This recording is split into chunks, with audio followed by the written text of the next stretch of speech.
Best of r/malicious compliance episode 25. My mom did this and the policy is called the Annie rule. When I was a kid, we had 2 dogs and my hometown required each dog to have a license, renewed every year. One year my mom forgot to renew the license until it was too late and she got hit with a late fee. Because we lived on a fixed income, she had already written the check for the licenses, so when she went to town hall, she brought the check and some cash. The town clerk refused to take both, saying the bill had to be paid in either all cash or as one check. My mother is not a patient woman and she's petty AF. Instead of being chill, she went to the bank, which was across the street from town hall, and got the 30-something needed to pay the bill, entirely in pennies. The bank literally had to pull rolled coins out of their vault. Back in the clerk's office, my mom then unraveled all the coin wrappers and made the clerk count the payment out, penny by penny. A month later, the selectmen agreed to a new town policy. I now work for the town and every day have to see the sign that says payments over $5 cannot be paid in coins. Thank you. Next. Several years ago I went to return a library book to discover that a drink had spilled on it in my bag. The librarian handling returns sighed and said I'd have to have the damage assessed. Of course the result was I had to pay for the book. After an eternity of checking, queuing and searching the system for a price I paid my £13.50, despite the RRP printed on the back being £8.99. She takes the book and is about to drop it in the returns bin with all the other normal returns when I say hang on, I paid for it, that's my book now right? She shrugs and says sure but then starts to remove the property of city library sticker. As she pulls at it the page starts to tear. Whoa, don't damage my book now, I quip. She glared back at me as if I was really pushing it and continued to pull. In probably the only moment of my life my brain worked fast enough. I came out with if you damage my book in any way I'll have to charge you for that. She let out a squealing noise and stormed off into the back staff only area. Then returned with her boss who thrusts the book in my hand and says just take it and leave. Malicious compliance. I annoyed the librarian by following her own rules. Thank you. Next. Not sure if this belongs on here but is still one of my favorite stories about getting one over on my sister. When I was young, my parents bought a lazy boy recliner for the house. I just remember it being more comfortable than the other chairs and sofas in the house and being able to stretch out to watch a movie was awesome. As a result, it was a constant battle between my sisters and I on who got to sit in it on movie nights. One night, I was the lucky person to snag it and was getting ready to watch the movie when I realized I wanted something to drink. I knew that I would lose the chair as soon as I left the room but I tried to take precautions and left a piece of paper with my name on it underneath the cushions. I quickly leapt up, ran to the kitchen, got a drink but by the time I got back, my sister was in the chair. Me. Sister, I was sitting there. Sister, I don't see your name on it. Not believing my luck, I reached underneath the cushion, pulled out the piece of paper with my name on it and said here it is. Family had a good laugh and to her credit, probably somewhat amused and impressed, my sister gave me back the chair to sit in. Thank you. Next. Hello. I listen to malicious compliance stories all the time and I'm so excited that I finally have one of my own.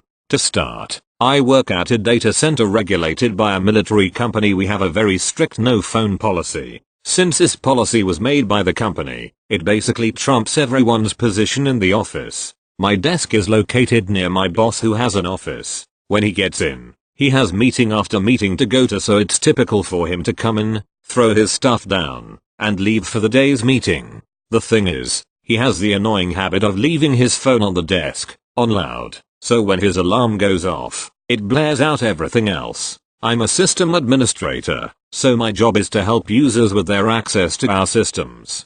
Part of this is calling them, and when I do, they tell me all the time that they couldn't hear me over the alarm. Our clients are all over the world, and some even deemed it disrespectful from all the background noise. One day, when my boss had done his typical routine of leaving, I asked him if he could turn off his alarm. I've been getting complaints from the users. Boss, son, when you're in my position, you can do whatever you want, so shut up and do what I pay you for. I have no choice because I honestly don't know what to do in this situation. Anyway, he leaves and I carry on. I get a call from one of our top clients in Japan about some users having trouble accessing applications. Midway through this call, my boss's phone alarm goes off again, and the user starts complaining about the call experience. I had enough and told the user to give me a few seconds so I could silence the phone alarm. Obviously, I can't get into the phone, so I press any key. That usually silenced alarms.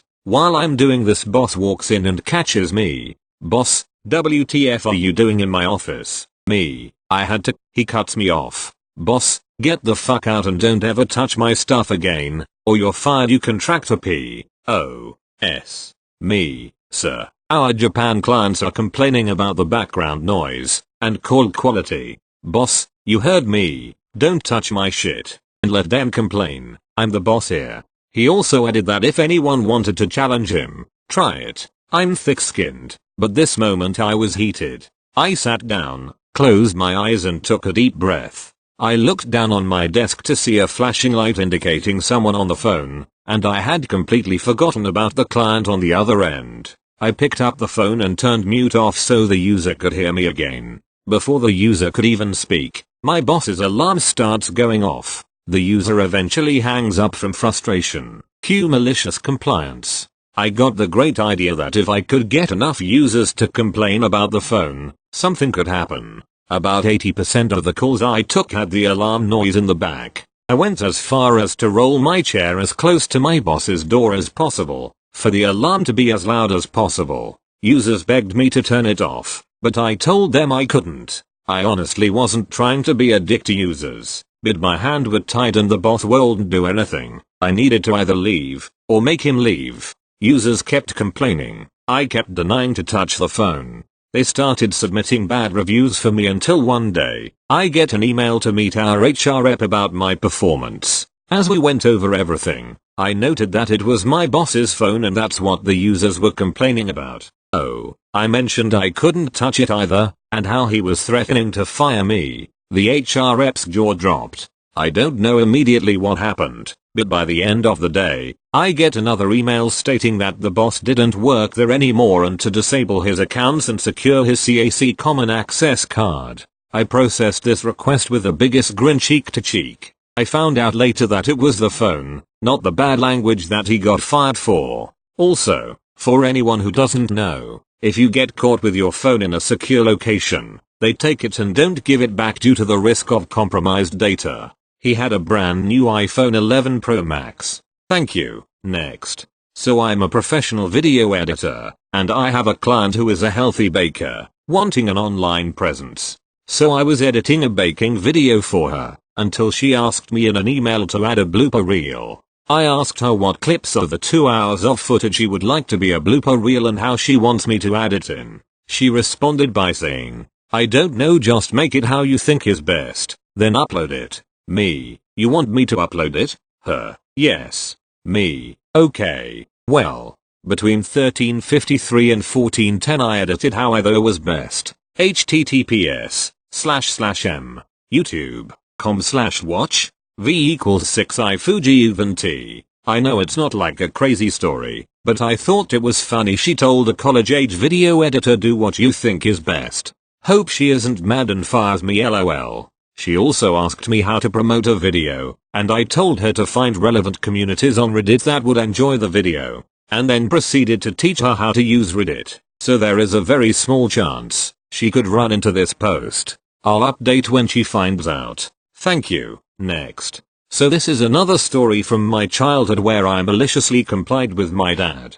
Backstory, my family had a pitcher that had a lock feature on it where when you put the lid on you had to screw it in somehow to lock it in place. If you didn't, the juice would spill out when you went to pour it. I found this out the hard way when I decided to make some Kool-Aid one summer afternoon, so after that I always made sure to screw the lid on properly. That's all for the backstory, onto the story. So my family had just sat down for dinner. My mom had asked her to make some Kool-Aid, and I was in the process of screwing on the lid. My dad saw me and didn't know why I was taking so long, and he was getting a bit frustrated cause he just wanted to pour his drink.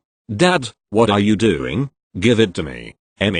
I have to screw the lid on or it's going to spill. Dad, what? That doesn't make sense.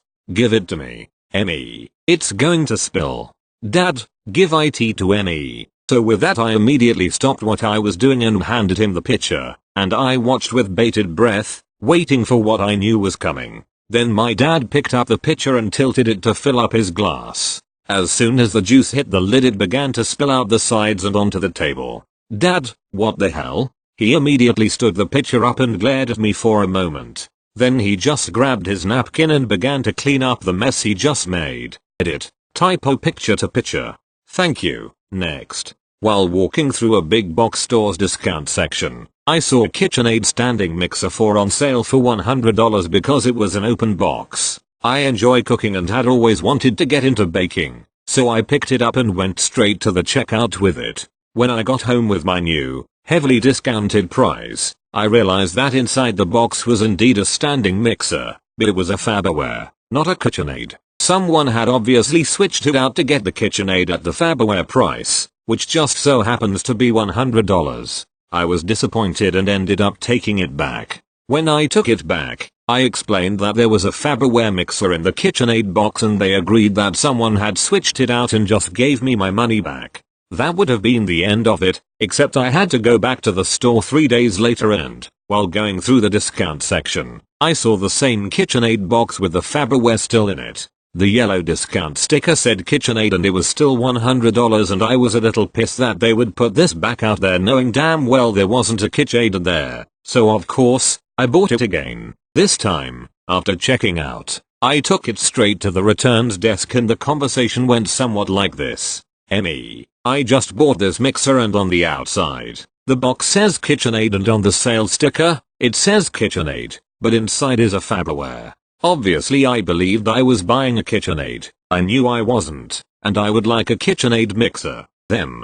No, we can't sell you a KitchenAid for that price. This went on for a while and the store manager got involved and said he wouldn't sell me the KitchenAid at that price. I pointed out how the box and the sticker advertised a KitchenAid but inside was a Farberware and that this is basically a version of either false advertising or bait and switch, but he wouldn't budge. Unfortunately for him, I had recently lost my job and had nothing but time on my hands and I told him that I wasn't leaving until I got my way. We went back and forth for 40 minutes until he called his district manager, at my request, and she finally said just give it to him. None of this would have happened if they hadn't put that thing back out there for sale making someone think they were getting one thing and getting something else. That's super shady and messed up, but now I have a KitchenAid and I bake pies and cookies like a madman. TL.